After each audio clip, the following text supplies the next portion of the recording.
அவர்கள் இரவும் பகலும் வழிநடக்க கூடும்படிக்கு கர்த்தர் பகலில் அவர்களை வழிநடத்த மேக ஸ்தம்பத்திலும் இரவில் அவர்களுக்கு வெளிச்சம் காட்ட அக்னி ஸ்தம்பத்திலும் அவர்களுக்கு முன் சென்றார். யாத்திராகமம் 13:21. ஹாய் ஃப்ரெண்ட்ஸ், இஸ்ரவேல் ஜனங்களை அடிமைத்தனமாகிய எகிப்திலிருந்து சுதந்திர தேசமாகிய கானான் தேசத்தில் இஸ்ரவேல் ஜனங்களை தேவன் பகலில் சூரிய வெப்பத்தை தணிக்க மேகஸ்தம்பமாகவும் இரவின் குளிரை தணிக்க அக்னி ஸ்தம்பமாகவும் தேவன் வழி நடத்தினார்.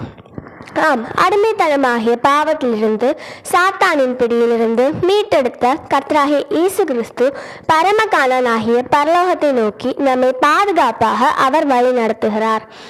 அவர் நமக்கு ஒரு குறைவும் வராமல் நம்மை பாதுகாப்பாக வழி நடத்தி வருகிறார்.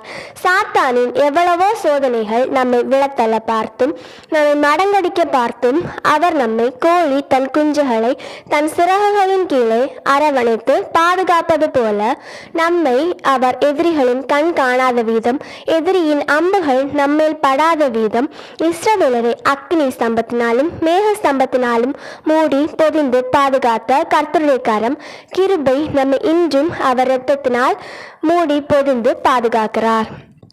தம் சொல்வடி கேட்ட இஸ்ரவேல் ஜனங்களை வெற்றியோடு கானான் தேசம் சேர்த்த தேவன் இன்றும் அவர் சொல்படி கேட்டு அவர் வசனத்திற்கு செவி கொடுக்கும் தேவ பிள்ளைகளை பரம கானானுக்குள் சேர்க்க அவர் வல்லவராய் இருக்கிறார்.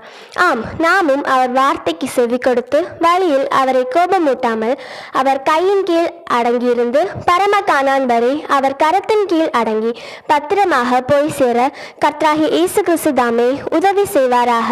ஆமென்.